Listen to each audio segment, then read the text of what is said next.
The morning I heard my future son-in-law say, "Once we're married, she'll stop asking so many questions," I nearly missed a red light on Interstate 670.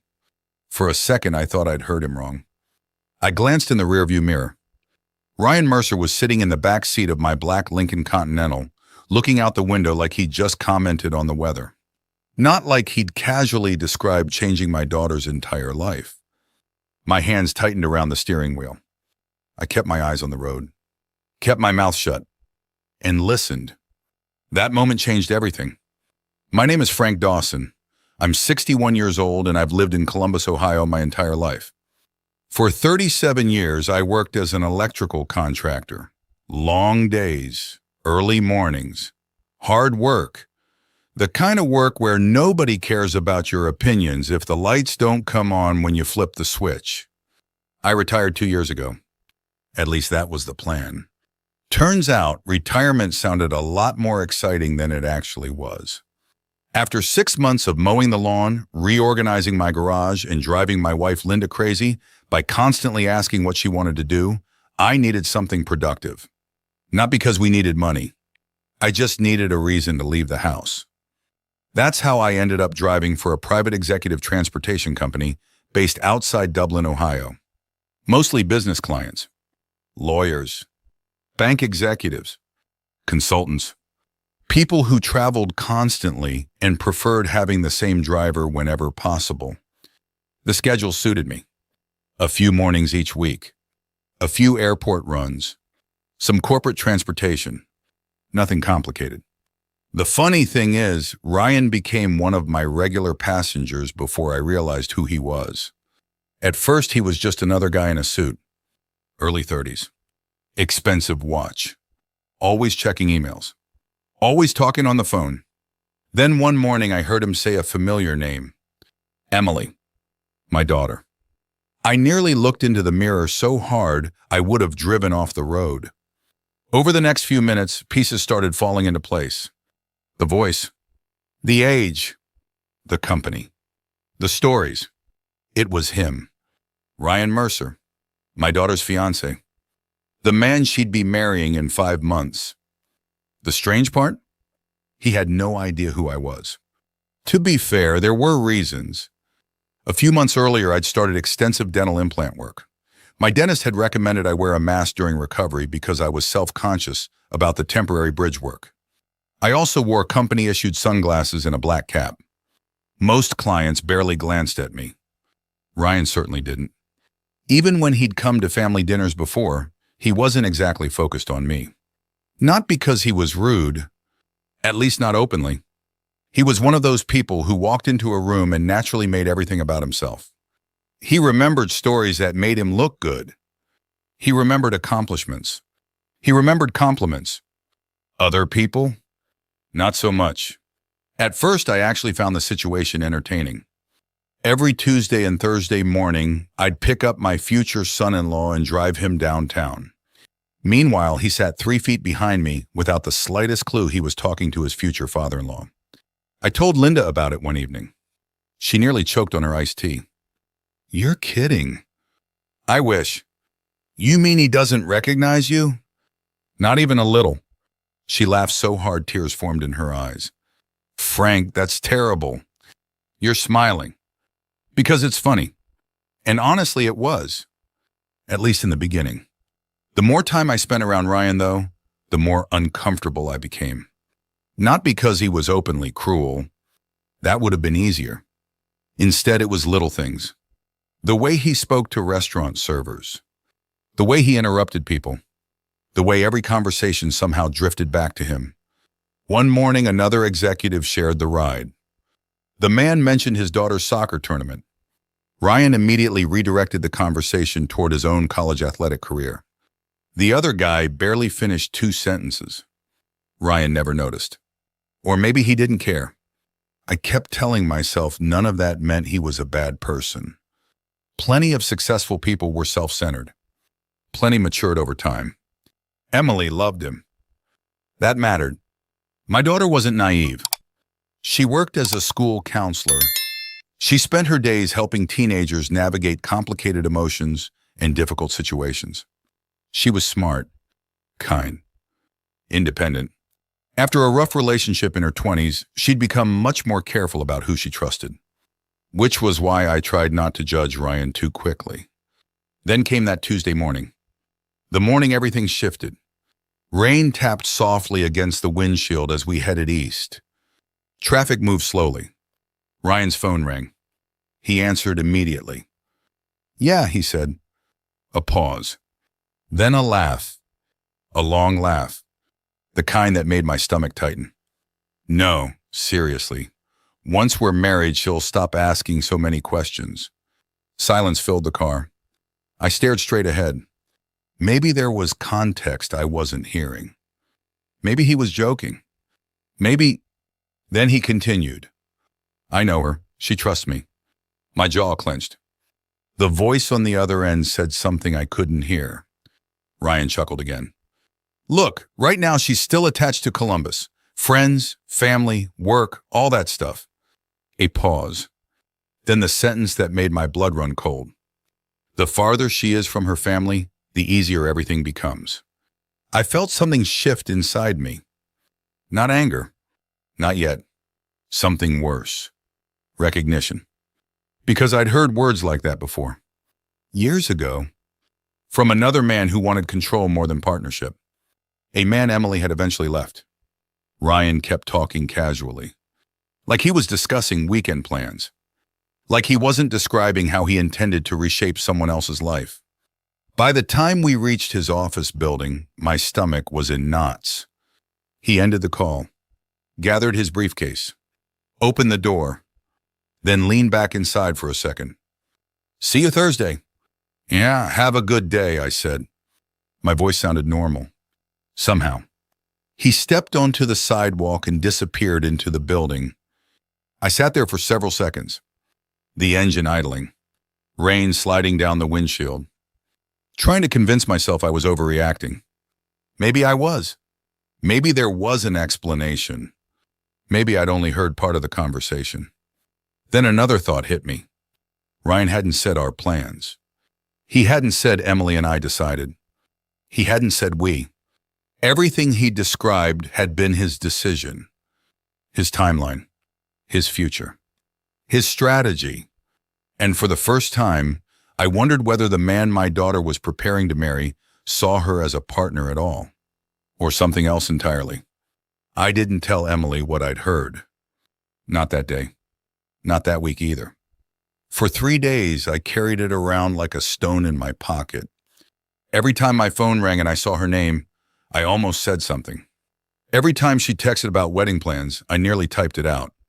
Then I'd stop, delete everything, and tell myself to slow down. After 35 years of marriage, Linda knew exactly when something was bothering me. The following Friday evening, we were sitting on our back patio. Nothing fancy, just 2 old Adirondack chairs, a couple glasses of iced tea, and the sound of cicadas coming from the trees behind our fence. She looked over at me. "You still thinking about Ryan?" I sighed. Maybe I misunderstood. "You don't sound convinced." "I keep replaying it." Linda set her glass down. "What exactly bothers you?" I stared into the yard. "It wasn't what he said. It was how he said it." She nodded. That was exactly it. There hadn't been any hesitation. No uncertainty. No discussion. Ryan had spoken like Emily's future was already settled. Like she was a passenger in a car he was driving. Linda was quiet for a moment. "Then pay attention," she finally said. "What?" "Pay attention before you start accusing anyone of anything." That was good advice. Probably better than I deserved. Because if I'm being honest, part of me already wanted to hate him. Not because of anything he'd done. Because I was scared, and fear can make a father dangerous. So I decided to watch. Nothing more. Just watch. The next week, I picked Ryan up outside his condo near Bridge Park in Dublin. Same routine. Dark suit. Coffee in hand. Phone already pressed against his ear. He slid into the back seat. "Glenn, listen to me," he said before I'd even pulled away. Apparently, I wasn't worth greeting. I drove. He talked. The farther we went, the more interesting the conversation became. I already accepted the offer. A pause. Then, no, Emily doesn't know yet. I glanced at the mirror. Ryan was staring out the side window. Relaxed. Completely unaware. The offer. What offer? A few minutes later, I got my answer. Phoenix is perfect. My stomach tightened. Phoenix. Arizona. Over 1,800 miles from Columbus. Another pause. Then, once we're married, moving will make sense. I nearly missed my exit. Not because of anger, because Emily had never mentioned Phoenix. Not once. That Sunday she came over for dinner, like she often did. She brought a pasta salad. Linda made pot roast. The Cincinnati Reds game played quietly on television in the family room. Normal. Comfortable. The kind of evening I'd always hoped my daughter would still want after she became an adult. At one point, Emily helped me clear plates from the table. I kept my voice casual. How's wedding planning? She smiled. Busy. I bet. We finally booked a photographer. That's good. A few seconds passed. Then I asked, so what happens after the wedding? What do you mean? You staying in Columbus? She laughed. Of course. That answer hit me harder than I expected. I tried not to react. Never thought about moving? She shook her head. My whole life is here. Then she smiled. Besides, Ryan loves Ohio. I nearly dropped a dinner plate. That night I couldn't sleep. I lay awake staring at the ceiling fan turning slowly overhead. Around 2 a.m, Linda rolled over. Still awake? Yep. You believe her? Absolutely. Then maybe Ryan hasn't told her. Neither of us said anything after that. Because we both knew what it meant if he hadn't. The following week I started noticing patterns. Not dramatic things. Small things. The kind most people miss. Ryan constantly referred to decisions as if they'd already been made. He'd say things like, we're buying. We're moving. We're doing this. But never, we've discussed. Or, we've decided. One Tuesday morning, he spent nearly 20 minutes on the phone with a real estate agent. He wasn't looking at homes in Ohio. He was discussing neighborhoods in Arizona, school districts, property taxes, commute times, the whole thing. Yet every time Emily visited our house, she talked about the future as if she expected to stay right where she was. Two completely different realities, and only one of them knew it. The situation started eating at me. I found myself distracted, short-tempered. One afternoon, I snapped at Linda over absolutely nothing. 5 minutes later, I apologized. She simply looked at me and said, "You need facts, Frank." She was right. Facts, not assumptions, not fears. Facts. A few days later, I got them. At least the first real piece. Ryan climbed into the car looking irritated. Not angry, frustrated. Like someone whose plans weren't moving quickly enough. He immediately called someone. Speakerphone. Again. The man had the privacy instincts of a golden retriever. Did the attorney finish it? Ryan asked. A pause. Then he nodded. Good. More silence. Then, I don't care if she reads every page. He laughed. A cold little laugh. The prenup is written exactly how I wanted it. I felt every muscle in my back tighten. Prenup. Emily had never mentioned a prenup. Not once. Maybe she already knew. Maybe she didn't. I kept listening. The whole point is protecting future assets. Pause. Exactly. Another pause. Then the sentence that stayed with me. If things don't work out, I won't be walking away with nothing. When he ended the call, my hands felt damp against the steering wheel. I drove another 10 minutes before dropping him off. The moment he left, I pulled into a gas station parking lot. Not because I needed gas, because I needed air. I sat there staring through the windshield, trying to process what I just heard. moving plans, hidden job offers, a prenup Emily had never mentioned. Maybe none of it was illegal. Maybe none of it was even immoral. But every piece pointed in the same direction. Ryan wasn't building a future with my daughter. He was building one around her. And for the first time, I began wondering whether the wedding itself was only part of a larger plan. A plan Emily hadn't been invited to help create.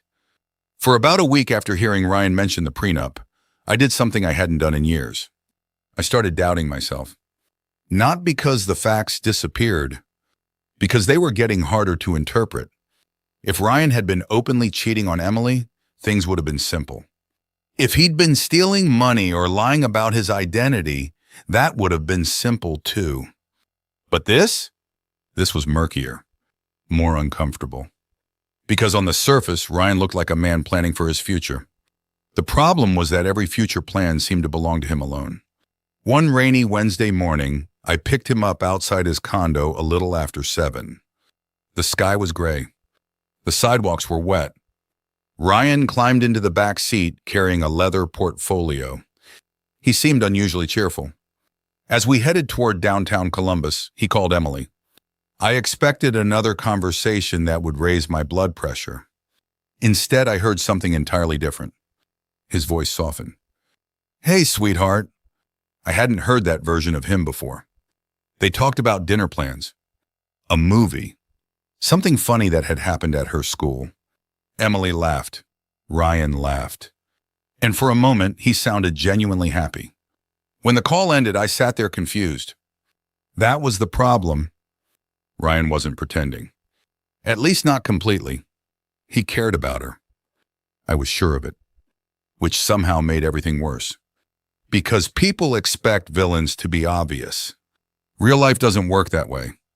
Sometimes people hurt others while believing they're doing the right thing. That realization stayed with me all day. That evening, I told Linda. She listened quietly while folding laundry in our bedroom. When I finished, she looked up. So maybe he loves her. I think he does. Then what's the problem? I sat down on the edge of the bed. The problem is, he thinks he knows what's best for her. Linda stopped folding. Now she understood. We both did. Because we'd seen it before. Not in marriage, in parenting. It's easy to confuse love with control. Easy to start believing your decisions are automatically better than someone else's, especially when you're convinced you're helping. Ryan wasn't treating Emily like a partner. He was treating her like a project. And projects don't get a vote. A few days later, another piece of the puzzle appeared. Not through spying, not through secret investigations, through pure arrogance. Ryan spent nearly 40 minutes on the phone during one ride. The conversation sounded like a strategy meeting. Retirement accounts, investment structures, joint assets, tax advantages. Most of it went over my head, but certain parts didn't. At one point he said, once Emily leaves counseling, we can simplify everything. I nearly looked into the mirror. Leaves counseling. Not if. When? A few minutes later. 2 incomes aren't necessary. Then, she worries too much about independence. I felt something heavy settle in my chest. Emily loved her work. She wasn't getting rich doing it. School counselors rarely do. But she cared deeply about those kids. She talked about them constantly. The successes, the struggles, the little victories. Ryan talked about her career like it was a hobby she'd eventually outgrow. That weekend, Emily stopped by again. This time alone. Linda was running errands. For about an hour, it was just the two of us sitting at the kitchen table drinking coffee. I kept telling myself not to push, not to pry. Then I failed. How's the wedding budget looking? She smiled. Pretty good. You keeping separate accounts? The smile faded slightly. Dad. What? She laughed. That was random. I shrugged. Just asking. Emily studied me for a second. Too long. Then she asked, is this about Ryan? My stomach dropped. I tried to play it off. Apparently badly. because she immediately crossed her arms. What is going on with you lately? Nothing. Dad, I'm just being careful. About what? I hesitated. Big mistake. Emily saw it instantly. Her expression changed. Not angry. Defensive. You don't trust him. I opened my mouth, then closed it. Because there wasn't a good answer. She shook her head. I knew it. Emily! No. Her voice cracked slightly. He's been nothing but good to me. I stared down at my coffee. Maybe? The second the word left my mouth, I regretted it. Emily pushed her chair back. Not dramatically. Just enough. You know what hurts? I looked up. She looked exhausted. Every time something good happens in my life, you start waiting for it to fall apart. That one landed. Hard. Because there was some truth in it. Not all of it, but enough. The conversation ended badly. Worse than badly. By the time she left, neither of us felt heard. For the next 12 days, she barely answered my calls. Those were some of the longest days I'd had in years. Linda tried to reassure me. Didn't help much. Every morning I kept driving Ryan. Every evening I wondered if I'd already ruined my relationship with my daughter. Then just when I was considering giving up entirely, fate handed me something I couldn't ignore. Ryan got into the car on a Thursday afternoon looking excited. Almost giddy. The second he sat down, he called someone. Everything's booked. Pause. Then a laugh. No, she still doesn't know. I felt my pulse quicken. The call continued. And within 30 seconds, I understood why. Ryan had reserved a ballroom at Brookside Golf and Country Club. A large engagement celebration. Nearly 100 guests. Family. Friends. Co-workers. Everyone important in their lives. Then came the part that made my stomach turn. Ryan planned to use the event to announce their move to Arizona. Publicly. In front of everyone.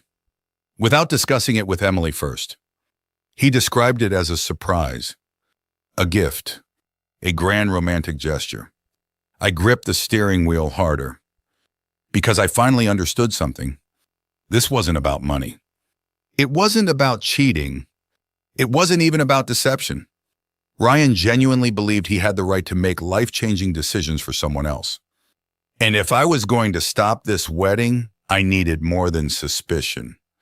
I needed proof Emily couldn't ignore. As Ryan stepped out of the car that afternoon, he smiled. For the first time all week, completely confident, completely certain, and completely unaware that his own plan had just given me the opportunity I'd been searching for. For the first time since this whole mess started, I had something concrete. Not proof that Ryan was a criminal. Not proof that he was cheating. Something far more useful. A pattern. A pattern of making major decisions for Emily without ever treating her like an equal partner. The challenge was figuring out what to do with it. Because simply telling her wasn't going to work. I'd already tried pushing. That conversation at my kitchen table had proved exactly how badly that could backfire. The harder I pushed, the more she defended him. And honestly, I couldn't blame her. If someone had criticized Linda before we got married, I probably would have done the same thing. People don't like being told they're wrong about someone they love. They have to discover it themselves. A few days later, I met an old friend for breakfast. His name was Gary Wallace, retired Columbus police detective. We'd known each other almost 30 years. The kind of friend who doesn't say much unless it matters. We met at a little diner off Riverside Drive. Same place we'd been meeting once a month since retirement. Gary listened while I explained everything. The rides, the phone calls, the hidden job offer, the Arizona announcement, the prenup. When I finished, he took a sip of coffee. You're looking for a smoking gun. Maybe. You won't find one. That wasn't the answer I wanted. What do you mean? Gary shrugged. Because guys like this usually aren't criminals. I frowned. So what are they? They're people who think they're smarter than everyone else. That hit closer to home than I liked. Gary leaned forward. You don't need proof Ryan is evil. I'm listening. You need proof Emily isn't getting the full story. Simple.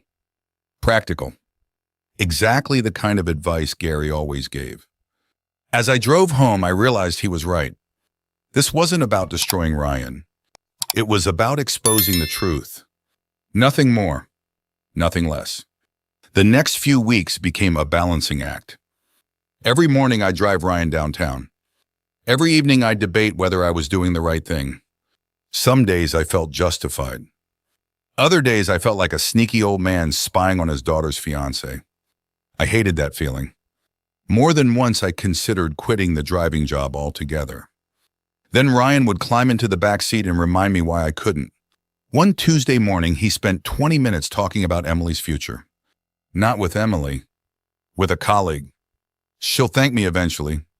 I remember that sentence clearly, because people who say things like that usually aren't listening to anyone except themselves. A few minutes later, he added, honestly, she worries too much about being independent. I nearly laughed, not because it was funny, because Emily had spent her entire adult life being independent. She bought her own car, paid off her student loans, worked through graduate school. Ryan talked about independence like it was some temporary phase she'd eventually outgrow. The more he talked, the clearer everything became. He wasn't trying to hurt her. That would have been easier to expose. He genuinely believed his plans were better than hers. And that belief made him dangerous.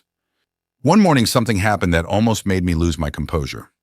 Ryan climbed into the car, unusually cheerful. As we headed toward downtown, he suddenly started talking to me. Actually talking. For the first time in months. Married? He asked. I almost laughed. The man had spent half a year sitting behind me and only now noticed I existed. 35 years. Wow. He nodded. Any advice? For a second, I considered telling him exactly what I thought. Instead, I said, listen more than you talk. He chuckled. That's it. Worked for me. Ryan smiled politely. Then spent the next 15 minutes talking about himself. I had to bite the inside of my cheek to keep from laughing. When I told Linda that story later, she nearly fell off the couch. You're kidding. I wish. After 6 months? 6 months. She shook her head. Frank, if this wasn't so serious, it'd be hilarious. The truth was, there were moments that were funny. Ryan treated me like furniture, like part of the vehicle.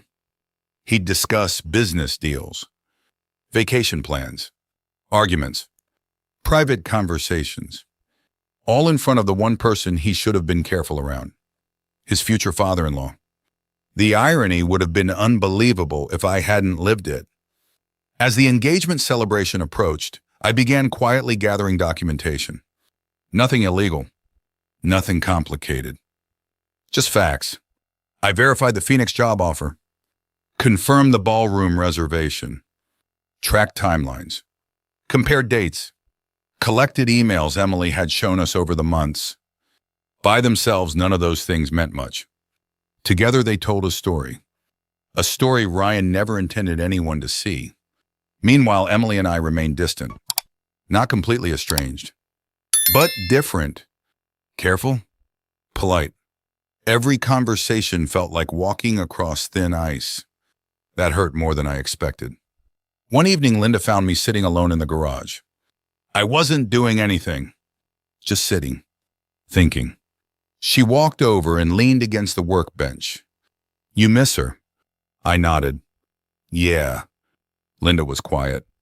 Then she said, whatever happens next, make sure you're doing it for Emily. I am. No. She shook her head gently.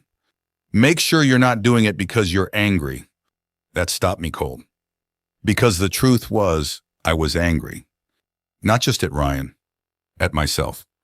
For not knowing sooner. For letting things get this far. For potentially losing my daughter's trust. Linda squeezed my shoulder, then went back inside. And I sat there for another 20 minutes thinking about what she'd said. The next morning, Ryan got into the car carrying a garment bag. He looked excited, nervous too. The engagement celebration was less than 24 hours away. As we approached his office, he glanced up from his phone. Big day tomorrow. That's what I hear. He grinned. Biggest day of my life so far. I kept my eyes on the road. I hope it goes well. Oh, it will.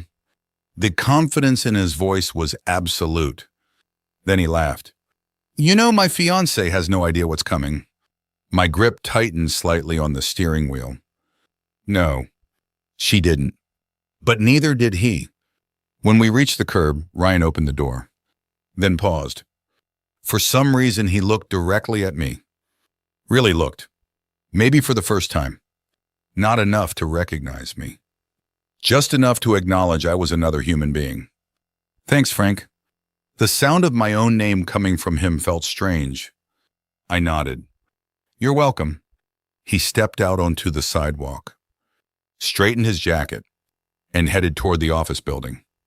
Tomorrow, he planned to unveil his perfect future. Tomorrow, I planned to let Emily see exactly who had designed it. The engagement celebration was held on a Saturday evening at Brookside Golf and Country Club. A warm June night. Clear skies. Perfect weather. The kind of evening people remember for all the right reasons. Or at least that was the plan. Linda and I arrived a little before 6. The parking lot was already filling up.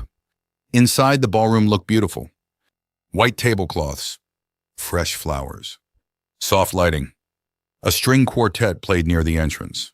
Someone had spent a lot of money putting the whole thing together. Emily looked happy. That was the hardest part. When we walked in, she came straight over and hugged us. For a moment, she was 10 years old again. The same smile, the same warmth, the same trust. And I almost lost my nerve. Almost. Because as much as I wanted to protect her from pain, I couldn't protect her from reality. Not anymore. The evening started normally. People mingled. Servers carried trays of appetizers. Guests laughed and shared stories.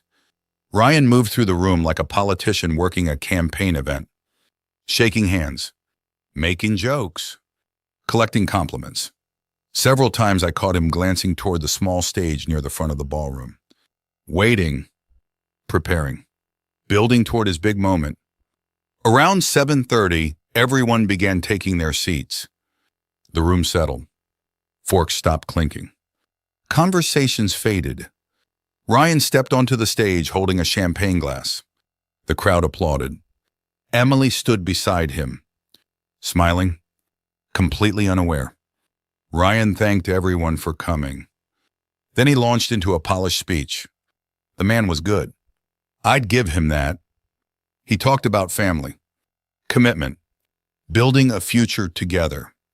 He thanked Emily, thanked both families, thanked his coworkers. People nodded along. A few guests even dabbed their eyes. Then he reached the part he'd been waiting for, his surprise. I've always believed life rewards bold decisions, he said. The room grew quiet. Ryan smiled at Emily. I wanted tonight to be unforgettable. Emily laughed softly. What did you do? A few people chuckled. Ryan turned back toward the crowd, then announced it. Emily and I are excited to begin our next chapter together in Phoenix, Arizona.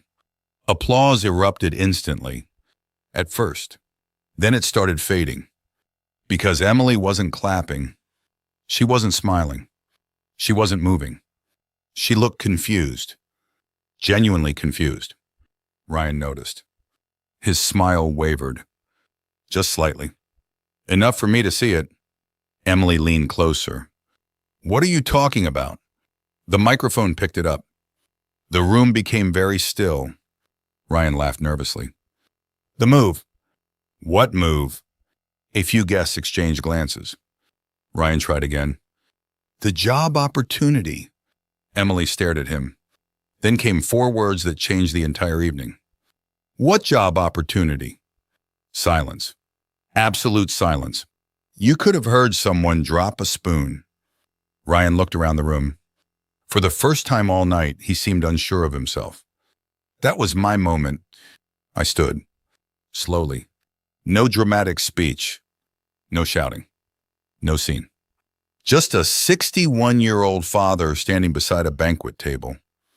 Ryan looked toward me, then looked again. This time longer. Much longer. I watched recognition begin forming behind his eyes. Not fully. Just enough. Like a puzzle piece sliding into place. The voice. The face. The name. His expression changed. Frank? I nodded. Yeah. His face lost color. A few guests looked confused. Emily looked even more confused. Ryan opened his mouth. Nothing came out. I spoke calmly. Emily, before anyone makes another announcement, I think there are a few questions worth asking. Nobody interrupted. Not even Ryan. Questions about what? Emily asked quietly. I looked at her. Not him. Always her.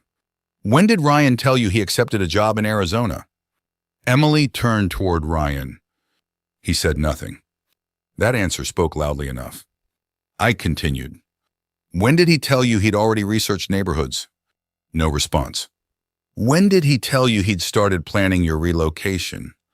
Still nothing. The room felt frozen. Ryan finally stepped forward. Frank, this isn't the place. I looked at him. Really? That landed harder than I intended. A few people shifted uncomfortably. Emily folded her arms. Her voice was calm now. Too calm. When were you planning to tell me? Ryan swallowed. I was going to. When? No answer. The silence stretched. Ryan tried changing directions. It was supposed to be a surprise. Emily shook her head. A surprise vacation is a surprise. The room remained completely still. She continued. Moving me across the country isn't. I could see panic beginning to appear behind Ryan's eyes. The confident speaker from 15 minutes earlier was disappearing. Fast. I reached into my jacket pocket and handed Emily several printed documents. Nothing secret. Nothing illegal. Copies of information I'd verified over the previous month. Job offer details. Housing research. Planning timelines. Dates. Facts. Emily looked through them slowly. Page after page. Each one telling the same story. A future designed without her involvement. Ryan started talking. Trying to explain. Trying to justify. Trying to reframe. But the more he spoke, the worse it became. Because every explanation revealed the same thing. He hadn't asked. He hadn't discussed. He had decided. Finally, Emily looked up. There were tears in her eyes. But not the kind I'd expected. Not heartbreak. Clarity. The painful kind. You kept calling it our future. Ryan opened his mouth. She didn't let him speak. But every decision belonged to you. Nobody moved. Nobody spoke. Then Emily slipped the engagement ring from her finger. Slowly. Carefully. She placed it in Ryan's hand. The room seemed to stop breathing. I loved you, she said quietly. I know, Ryan answered. For the first time all evening, he sounded sincere. Maybe he was. Emily nodded. I believe that. Then she looked directly at him. But you never respected me. Those words hit harder than anything else that night. Because they were true. Ryan wasn't a monster. He wasn't a criminal. He wasn't even pretending to love her. The problem was simpler. And sadder. He loved being in charge more than he loved being a partner. 10 minutes later, he walked out alone. No shouting. No security. No dramatic ending. Just a man carrying the weight of his own choices. The weeks afterward weren't easy. Emily was hurt. Embarrassed. Angry. Some of that anger landed on me. Fairly, if I'm being honest. Healing takes time. Trust does too. But slowly things improved. 6 months later, she enrolled in a graduate certification program she'd been considering for years. She bought a small townhouse outside Columbus. Nothing fancy, just hers. And for the first time in a long while, she seemed excited about the future again. One Sunday afternoon, she came over for dinner. Just like old times. As we cleaned dishes afterward, she looked at me and smiled. You know, Dad. What? You were annoying. I laughed. Only annoying? Extremely annoying. That's fair. She bumped my shoulder. Then added, but thank you. That was enough. More than enough. Looking back, I've realized something. For most of my life, I thought protecting my daughter meant solving problems for her. It doesn't. Sometimes it means showing someone the truth and trusting them to decide what comes next. If you've ever faced a moment where telling the truth risked damaging a relationship, then you probably know how hard that choice can be. Sometimes it's worth it anyway. Thanks for listening to my story.